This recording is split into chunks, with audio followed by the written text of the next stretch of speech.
Olá a todos, bem-vindos de volta ao meu canal e bem-vindos também a 2020.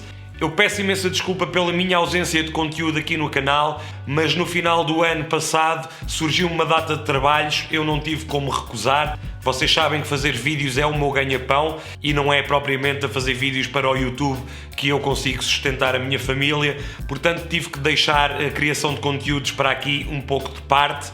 Mas eu estou de volta e o ano passado eu pedi-vos no meu Instagram que me enviassem perguntas, coisas relacionadas apenas com vídeo. Vocês enviaram as vossas perguntas, mas eu nunca vos respondi.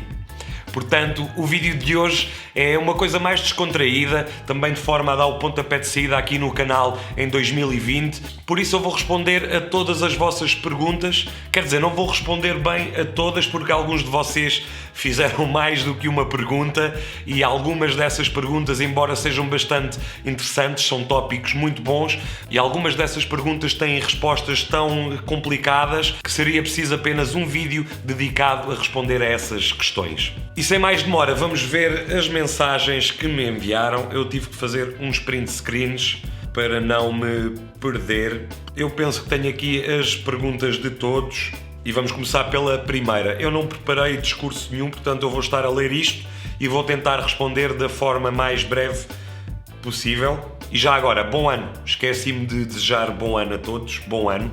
E vamos à primeira pergunta, que é do Manuel Marrão. Eu penso que é assim que se diz, não tem o til. Manuel.marrão no Instagram. E o Manuel pergunta: que perguntas fazes ao cliente para perceberes o que ele quer e criar o melhor storytelling possível? Como organizas os ficheiros? Qual o teu processo na produção e edição de um vídeo? Manuel, eu vou responder apenas a uma.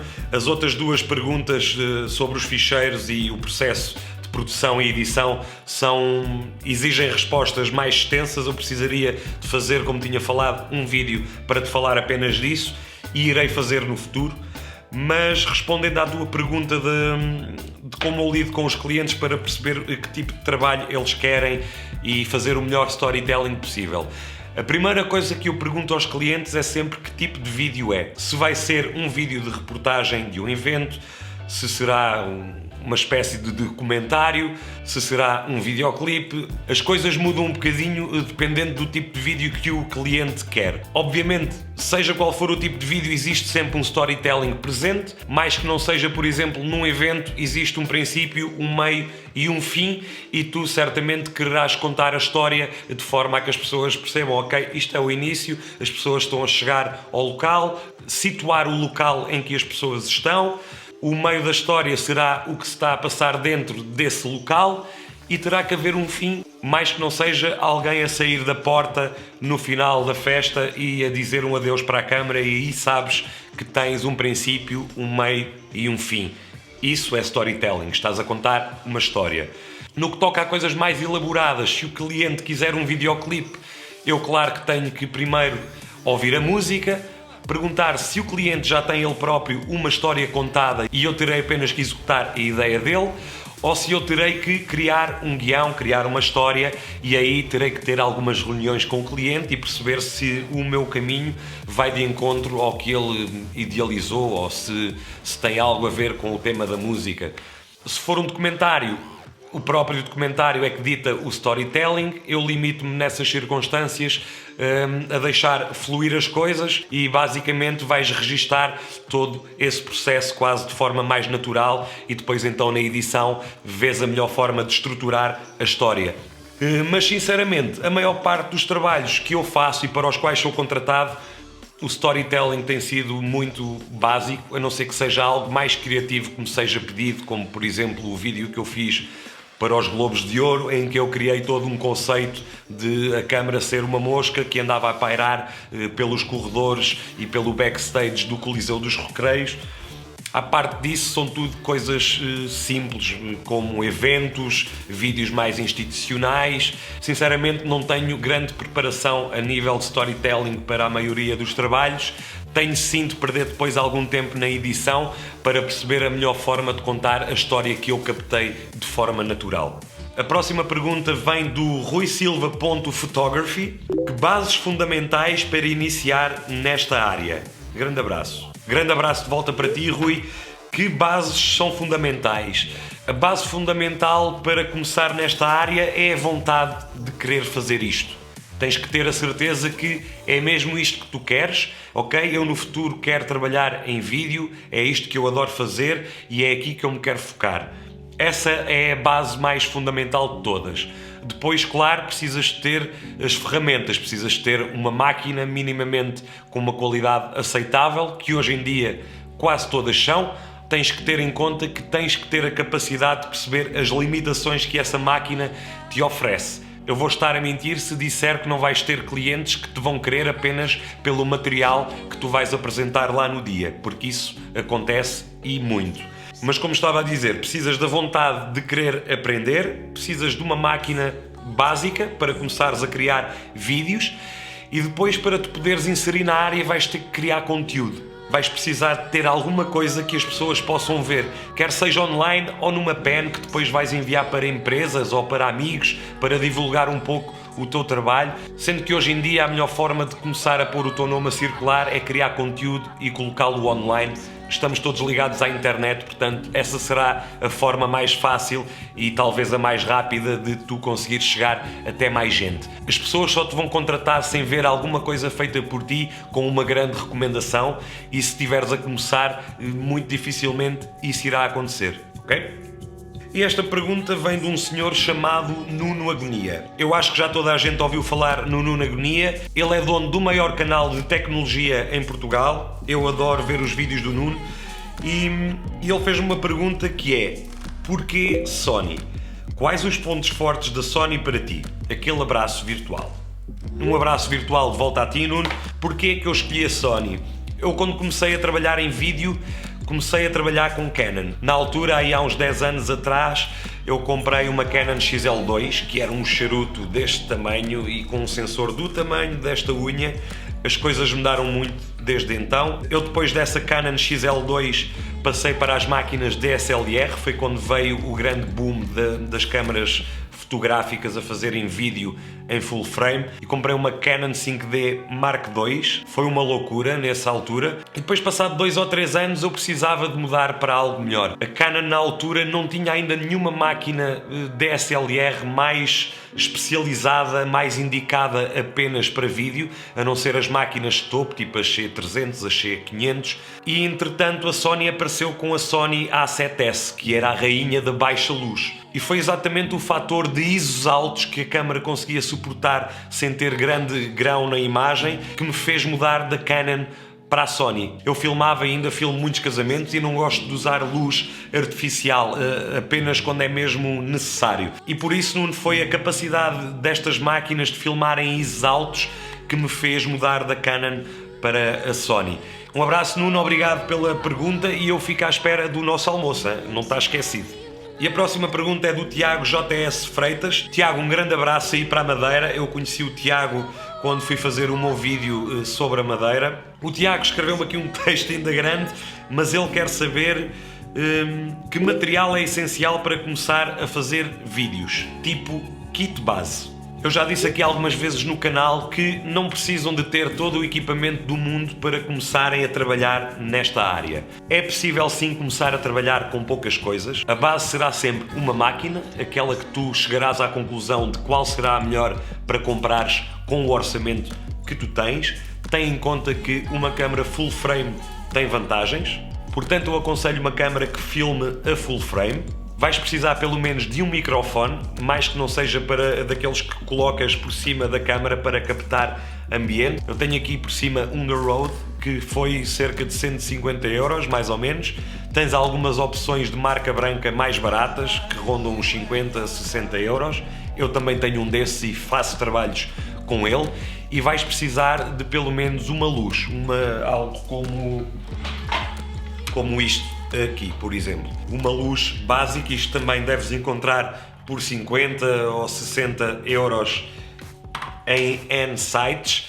E isto para mim é o base para tu começares, por exemplo, a fazer vídeos de reportagem ou poderes garantir as condições mínimas de qualquer tipo de trabalho.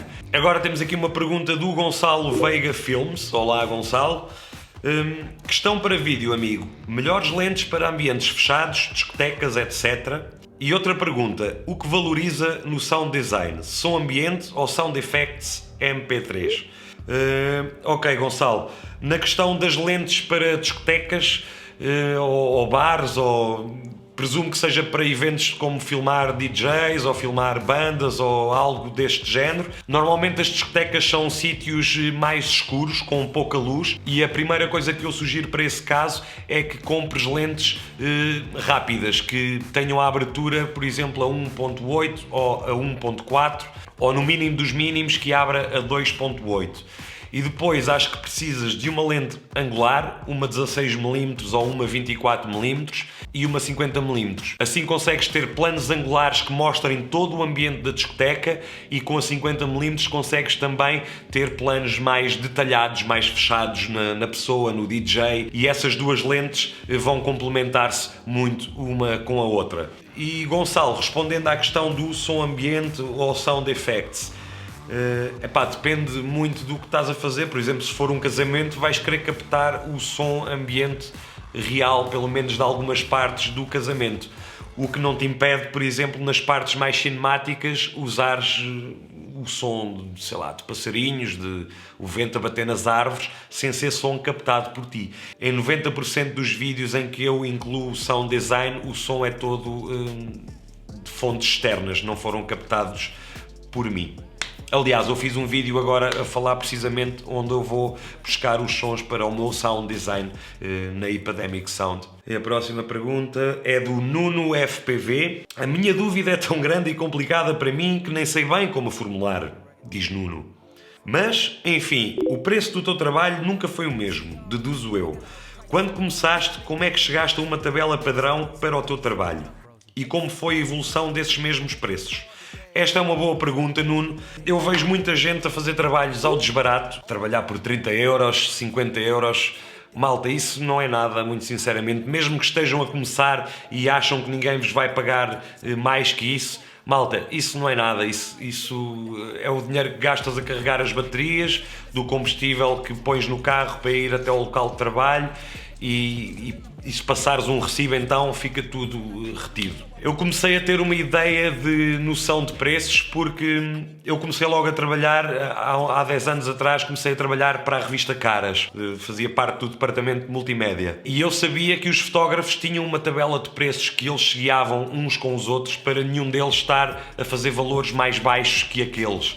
E na altura era qualquer coisa como 250 a 300 euros para uma reportagem, por exemplo, de 3 horas. E isso deu-me logo uma noção muito clara das coisas, porque o vídeo é mais trabalhoso que a fotografia. Portanto, eu a partir daí criei um preço base mínimo para os meus trabalhos, que era nunca fazer nada por menos de 350 euros até 3, 4 horas de trabalho.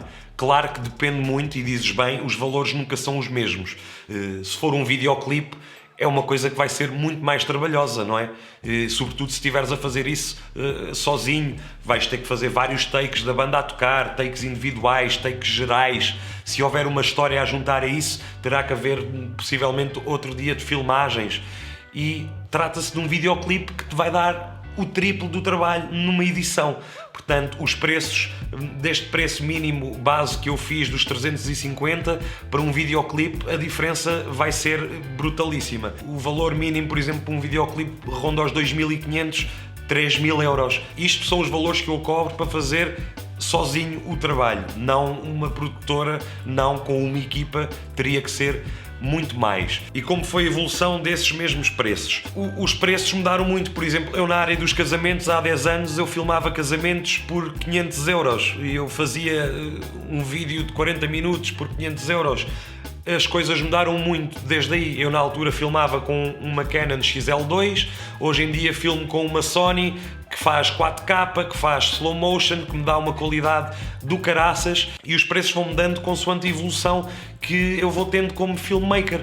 Não só eu vou comprando e investindo em mais equipamento, e isso, claro, se eu for usar esse equipamento nessa produção, terá que se ter em conta, e é também o conhecimento que eu já adquiri ao longo dos anos. Basicamente é isto, eu tenho um preço mínimo para sair de casa para trabalhar, O máximo não existe, depende do trabalho em si, e tens que, entre esses dois patamares, ter em conta o equipamento que estarás a usar. E também muito importante é perceber para que empresa estás a fazer o trabalho. Se é para uma marca diretamente, os valores serão completamente diferentes e tens que ter isso em conta e puxar pelo orçamento.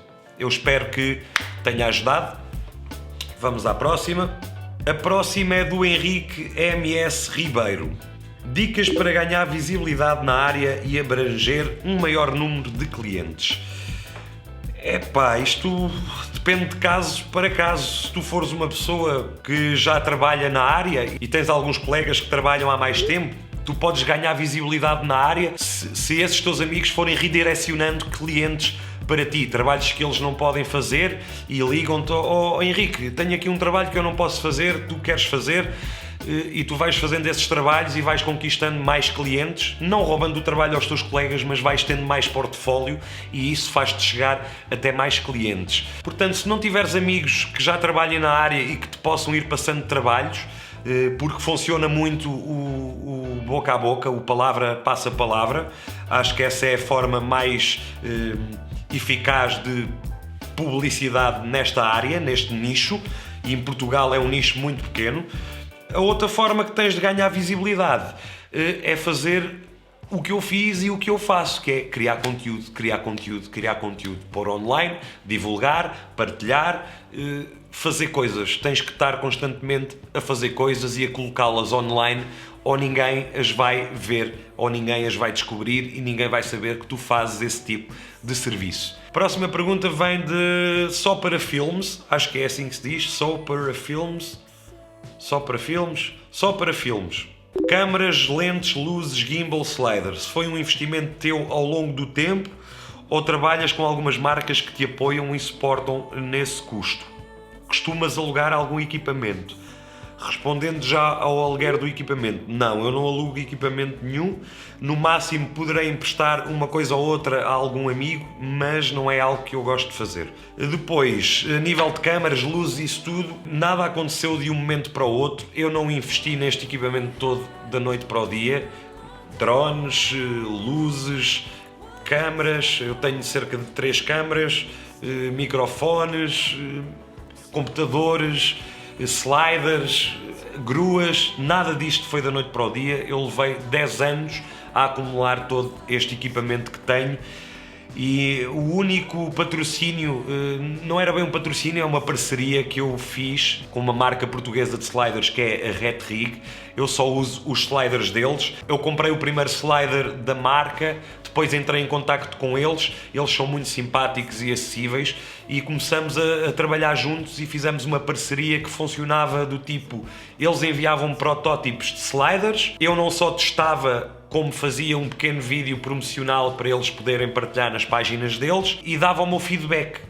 Ao usar o slider eu percebia o que é que poderia ser melhorado, os sistemas, por exemplo, de travões dos sliders, pequenas coisinhas, o que eu achasse que poderia melhorar eu comunicava à marca. E a verdade é que os sliders são muito bons e já eram na altura, mesmo as versões protótipo que eu tive e que ainda tenho e que ainda uso em muitos trabalhos. Eu aconselho a todos darem uma vista de olhos em redrig.com. Obrigado por terem voltado aqui ao meu canal. Já sabem que se gostaram deste vídeo vão fazer like, vão partilhar, vão subscrever o canal, ativar o sininho e isso tudo. E eu quero estar aqui à vossa espera, portanto, até já!